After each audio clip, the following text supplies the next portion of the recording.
शायद से संदीप जी इसी अहंकार को सेटिस्फाई करने के लिए, वास्तविकता से, हकीकत से दूर रखने के लिए जो 40 दिन का युद्ध भी चला ईरान के साथ, तब ऐसी भी खबरें आई कि ट्रंप को खुश करने के लिए बाकायदा जो अधिकारी हैं, जो वहां के नेता हैं, वो उन्हें रील्स दिखाया करते थे कि देखिए कैसे ईरान पर एक के बाद हमले किए जा रहे हैं, उसको नुकसान हो रहा है। सिर्फ वो एक वर्जन रखा जाता था। एक और बड़ी खबर, अली खामनेई की अंतिम यात्रा से यूएस इजराइल को ईरान को एक संदेश दिया गया है। ईरानी सांसद अली खेजियान ने क्या कहा है?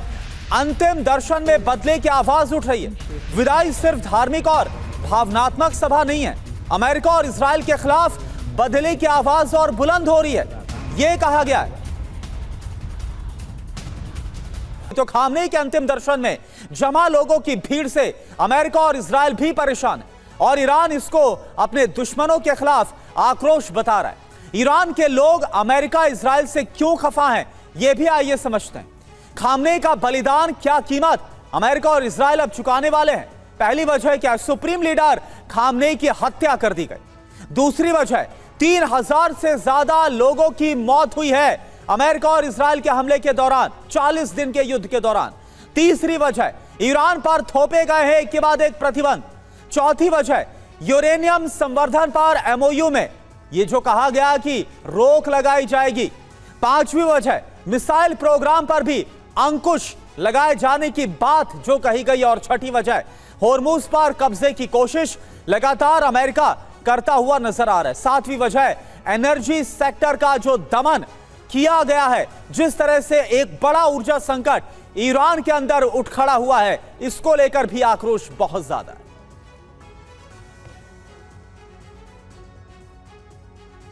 तो देखिए किस तरह से ईरान की आवाम इस वक्त सड़कों पर उतरी हुई है, किस तरह से गमगीन माहौल नजर आ रहा है। ये तस्वीरें साफ तौर पर गवाही दे रही हैं कि ईरान के supreme leader Ayatollah Ali Khamenei के जाने का किस कदर गम वहां पर लोग मनाते नजर आ रहे हैं, सीना पीटते नजर आ रहे हैं, मातम करते हुए नजर आ रहे हैं। मुहर्रम के इस महीने में ये तस्वीरें ग्रैंड मुसल्ला तेहरान की हम आपको दिखा रहे हैं, जहां पर लोगों का हुजूम खत्म होने का नाम ही नहीं ले रहा है।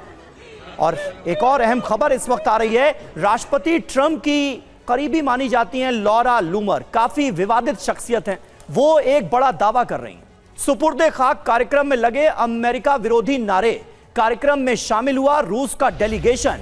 अमेरिका के खिलाफ आक्रोश के पीछे रूस का हाथ बताया गया है उनकी तरफ से। यानी ये जो आक्रोश नजर आ रहा है, ये जो लोगों की एकजुटता नजर आ रही है, लूमर का ये कहना है कि रूस का डेलीगेशन भी यहां पर पहुंचा है। शरदेंदु सर, जो बयान दिया गया है ट्रंप की करीबी लॉरा की तरफ से, आखिर कैसे अमेरिका इस बात की उम्मीद कर लेगा कि जिस अमेरिका ने आयतुल्लाह अली खामनेई को मारा, 3000 की संख्या में ईरानियों की मौत हुई है, मासूमों की मौत हुई है, उसके समर्थन में क्या वहां पर नारे लगेंगे क्या?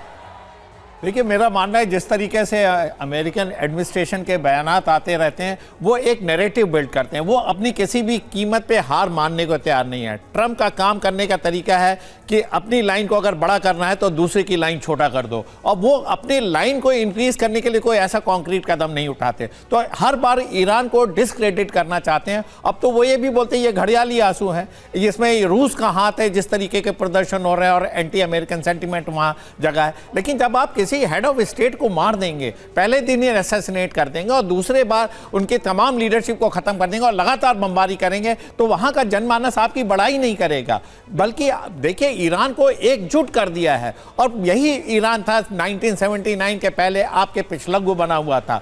आपने शाह ऑफ ईरान में के साथ मिलकर इतनी वहां मिस एडमिनिस्ट्रेशन किया, इतना लग्जरी वाला एनवायरमेंट होता है कि जो वहां का आम नागरिक कट ऑफ हो गया, इसलिए सत्ता परिवर्तन हुआ। और फिर 79 से लेके आज तक लगातार ईरान एकजुट होता रहा। उसने अपनी दिशा बदली, अपनी नीतियां बदली और लोगों के प्रति जोड़ा। यह है रिजल्ट। इसकी वजह से 2 करोड़ लोग आज देखिए मातम में शामिल हुए, जिस तरीके से उनके जनाजे में शामिल हो रहे हैं। तो अमेरिका कोई भी लॉजिक दे दे, कोई भी नैरेटिव चला ले, लेकिन वो सच्चाई से हमेशा दूर रहता है। बिल्कुल। और अमेरिका ने ये लॉरा लूमर की तरफ से ये बात जो है वो सामने रखी गई है, जो कि अपने बयानों को लेकर खासा विवाद में रही है। इससे पहले भी कई रेसिस्ट बयान उनके, रेसिज्म को लेकर वो चर्चा में रहे। भारत विरोधी भी कई बयान उन्होंने दिए हैं और अब एक नया एंगल देती हुई नजर आ रही हैं कि रूस है इसके पीछे।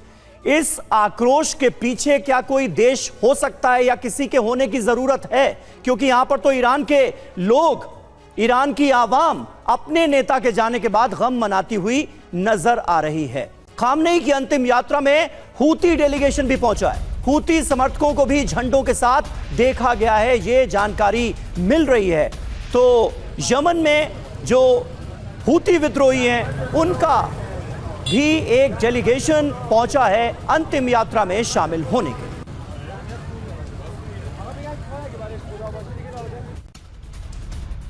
और एक और बड़ी खबर, ईरान के राष्ट्रपति पेजेश्कियान का बयान आया है। अली खामनेई की अंतिम यात्रा में कहा है, दुनिया इजराइल को रोकने में नाकाम।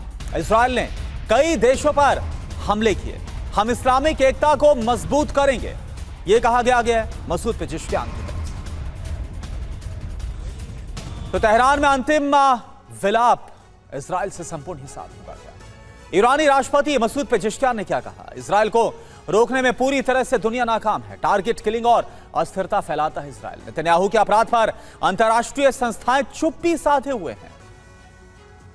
और ईरान की नई लीडरशिप इजराइल को रोकेगी, यह कहा गया है। इस्लामिक एकता को बनाए रखना हमारी जिम्मेदारी है, मुस्लिम देशों को इजराइल के खिलाफ एकजुट करेंगे। संदेश समझिए, खुद को मुस्लिम देशों का नेता बताने की रणनीति पर अब ईरान काम करता नजर आ रहा है। इजराइल के खिलाफ मुस्लिम वर्ल्ड को साथ लाने की कोशिश हो रही है। और देखिए, इस बीच एक और बड़ी खबर, तुर्की के राष्ट्रपति एर्दोआन की नेतन्याहू को चेतावनी, ईरान अमेरिका समझौते को तोड़ने की कोशिश बिल्कुल ना करे इजराइल, युद्ध का आदी हो चुका है इजराइल। एर्दोआन की तरफ से कहा गया, बड़ा आरोप लगाया गया कि युद्ध का आदी हो चुका है इजराइल।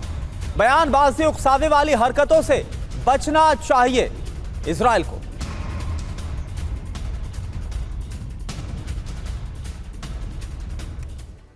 और वहीं हॉर्मुज पर नया टैक्स, फिर बढ़ेगा विवाद। ये पूरी खबर अब आपको जल्दी से बताते हैं। हॉर्मुज स्ट्रेट में नया टोल वसूलने की तैयारी में है ईरान।